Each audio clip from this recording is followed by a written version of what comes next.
दोस्तों, क्या आपने कभी सोचा है कि हम इंसान, ये घने जंगल या ये गहरे समुंदर, ये सब शुरू कैसे हुआ? हमारी अर्थ की हिस्ट्री लगभग 4.5 बिलियन ईयर्स पुरानी है और लाइफ की ये एपिक जर्नी एक छोटे से मॉलिक्यूल से शुरू होकर आज के कॉम्प्लेक्स ह्यूमन तक पहुंची है। ये सिर्फ साइंस नहीं है, यह है हमारी खुद की कॉस्मिक स्टोरी। और आज के वीडियो में हम देखेंगे the epic evolution of life on earth. ये कहानी है संघर्ष की, बदलाव की और जीत की। तो चलिए समय में पीछे चलते हैं और देखते हैं कि हम यहाँ तक कैसे पहुंचे।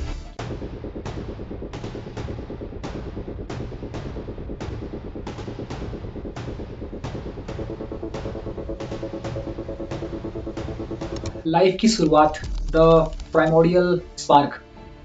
शुरुआत में हमारी अर्थ रहने लायक बिल्कुल नहीं थी। ये बस एक आग का गोला थी, एक मोल्टन इन्फर्मो। पर धीरे धीरे ये ठंडी हुई और बने बड़े बड़े ओशियंस जो केमिकल्स से भरे थे। साइंटिस्ट का मानना है कि जीवन की पहली किरण इन्हीं समुद्रों के एक प्राइमोर्डियल शूट में दिखी। भयानक बिजली और इंटेंस हीट की वजह से साधारण केमिकल्स ने आपस में रिएक्ट किया और अमीनो एसिड्स और फिर आरएनए और DNA, ribonucleic acid and deoxyribonucleic acid जैसे सेल्फ रेप्लिकेटिंग मॉलिक्यूल बनाए। इस जादुई प्रोसेस को हम नाम देते हैं एबायोजेनेसिस, जहां नॉन लिविंग मैटर से जीवन की पहली स्पार्क पैदा हुई। यह एक संयोग नहीं था, बल्कि करोड़ों सालों तक एक चली केमिकल रिएक्शंस का प्रोडक्ट था, जिसकी वजह से लाइफ धरती पर इवॉल्व हो पाई। इसके बाद शुरू हुआ सेल्स का डेवलपमेंट, कोशिका, from simplest to complex cells. अगले बिलियंस ईयर्स तक पृथ्वी पर सिर्फ साधारण प्रोकैरियोट्स का राज था। ये माइक्रो ऑर्गेनिज्म थे जिनमें कोई न्यूक्लियस या ऑर्गेनेल्स नहीं पाए जाते थे। प्रिमिटिव टाइप्स ऑफ सेल्स थी, बस एक बेसिक सेलुलर स्ट्रक्चर। पर हुआ इवोल्यूशन, और इवोल्यूशन का सबसे बड़ा धमाका, एक रिवोल्यूशनरी इवेंट, इंडो सिम्बायोसिस। एक साइंटिफिक फिनोमेना है जिसमें एक बड़े सेल ने एक छोटे बैक्टीरिया, एक छोटे सेल को निगल लिया, पर उसको डाइजेस्ट करने के बजाय उसको उसने अपना पार्टनर बना दिया और यही छोटा बैक्टीरिया आगे चलकर कन्वर्ट हो गया माइटोकॉन्ड्रिया में, जिसे हम आज सेल का पावर हाउस कहते हैं। और इसी से जन्म हुआ कॉम्प्लेक्स यूकैरियोटिक सेल्स का, जिनमें वेल डेवलप्ड न्यूक्लियस और सेल ऑर्गेनेल्स पाए जाते हैं और जिनसे आज हम और आप बने हुए हैं। The nucleus safeguards the cell's genetic blueprint. Mitochondria produce energy in the cytoplasm. लाखों करोड़ों सेल्स से मिलकर ये मल्टीसेलुलर ऑर्गेनिज्म का डेवलपमेंट हुआ।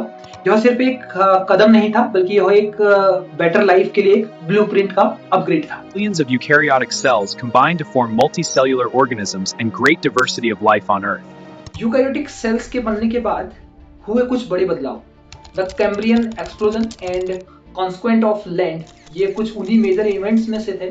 लगभग 540 मिलियन साल पहले द कैम्ब्रियन एक्सप्लोजन, ये इवोल्यूशन का वो दौर था जहां अचानक से समंदर में हजारों नई स्पीसीज डेवलप होनी शुरू हुई और हर कोई स्पीसीज हर एक दूसरे से अलग थी और ज्यादा इवॉल्व थी, जैसे ट्राइलोबाइट्स से लेकर एनिमलोकैरिस तक। जीवन की ये डाइवर्सिटी, विविधता देखते ही बनती। इसके बाद जीवन ने एक और नया साहसी कदम उठाया, उसने समंदर को पीछे छोड़ा और पहली बार लाइफ ने जो है लैंड की तरफ अपना कदम बढ़ाया। सोचिए एक ऐसी दुनिया जहां प्रिमिटिव प्लांट्स आए जिन्होंने बंजर जमीन को हरा भरा किया, और फिर इंसेक्ट्स, और अंत में हमारे पूर्वज वर्टिब्रेट्स जिनमें नोटोकॉर्ड्स पाई जाती हैं, ने जमीन पर कब्जा किया। ये पानी से जमीन तक का सफर आसान नहीं था, क्योंकि कई करोड़ों साल तक ये प्रोसेस चली। ऑक्सीजन के लिए चैलेंज था, ग्रेविटी के इफेक्ट थे, पर इस एफर्ट ने पूरी दुनिया बदल दी और लाइफ ने दिखा दिया कि वो कुछ भी कर सकती है। फिर आया द मेसोजोइक एरा, जिसे हम कहते हैं एज ऑफ डायनासोर्स। लगभग 180 मिलियन साल तक हम इन विशाल काय जीवों ने पृथ्वी पर जो है राज किया। हर शेप, हर साइज के डायनासोर्स थे, जिसमें टीरेक्स जैसे शिकारी,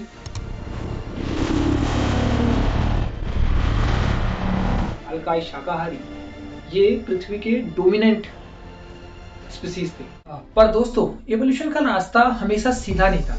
पृथ्वी ने अब तक 5 मेजर मास एक्सटिंक्शन देखे हैं। सबसे मशहूर था वो एस्टेरॉयड जिसने 65 मिलियन ईयर्स पहले डायनासोर्स को हमेशा के लिए खत्म कर दिया। यह सिर्फ एक अंत नहीं था, यह था एक युग का समापन। पर याद रखिए, हर अंत एक नई शुरुआत होती है। लाइफ ऑलवेज फाइंड अ वे। यहाँ से शुरू हुई हमारी कहानी, द ह्यूमन एवोल्यूशन।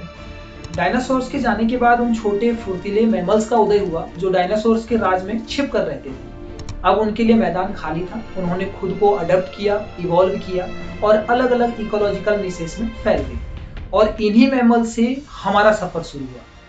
हमारा होमिनिड लीनिएज लगभग 7 मिलियन ईयर्स पहले अफ्रीका में शुरू हुआ। हमने बायपेडलिज्म यानी 2 पैरों पर चलना सीखा, जिससे हमारे हाथ टूल्स बनाने और इस्तेमाल करने के लिए आजाद हुए। हमारा ब्रेन साइज बढ़ता गया, जिससे हमें सोचने, भाषा बोलने और क्रिएटिविटी की ताकत मिली। हमने आग पर नियंत्रण किया, समाज बनाए और कल्चर डेवलप किया। और सिर्फ फिजिकल चेंज नहीं था ये था एक कॉग्निटिव रिवॉल्यूशन। आज हम इस ग्रह में सबसे डोमिनेंट स्पीसीज हैं, होमो सेपियंस। हमने टेक्नोलॉजी डेवलप की है, हमने स्पेस को एक्सप्लोर किया है, हमने अपने ही एवोल्यूशनरी पास्ट को समझा है, हमने पृथ्वी के हर कोने पर अपनी छाप छोड़ी। पर दोस्तों, डोमिनेंस की एक बड़ी कीमत है। हमारी एक्टिविटीज जैसे डिफॉरेस्टेशन, पॉल्यूशन और क्लाइमेट चेंज हमारे पृथ्वी के इकोसिस्टम पर गहरा प्रभाव डाल रहे हैं। कई साइंटिस्ट मानते हैं कि हम 6th मास एक्सटिंक्शन के दौर में प्रवेश कर चुके हैं और इस बार कारण नेचुरल नहीं बल्कि हम खुद हैं। और ये एक सोचने वाली बात है। अब हम सिर्फ एवोल्यूशन का प्रोडक्ट नहीं बल्कि उसके ड्राइवर भी बन गए, जिस कारण हमारे सामने कई जिम्मेदारियां आ चुकी हैं। तो दोस्तों, एवोल्यूशन की कहानी से हमें ये सीखना चाहिए कि हम सब एक दूसरे से जुड़े हुए हैं। एक छोटे से बैक्टीरिया से लेकर हम इंसानों तक, हम सब एक ही फैमिली ट्री का हिस्सा हैं। लाइफ ने हर मुश्किल का सामना किया और इवॉल्व करती रही। अब इस ग्रह को बचाने की रिस्पॉन्सिबिलिटी हमारे हाथों में। हमें यह समझना होगा कि हमारा अस्तित्व पृथ्वी की हेल्थ से जुड़ा हुआ है। तो अगर आपको ये इवोल्यूशनरी जर्नी पसंद आई तो वीडियो को लाइक कीजिए और अपने दोस्तों के साथ शेयर कीजिए। मिलते हैं अगली वीडियो में, तब तक के लिए stay curious, stay responsible. Thank you so much.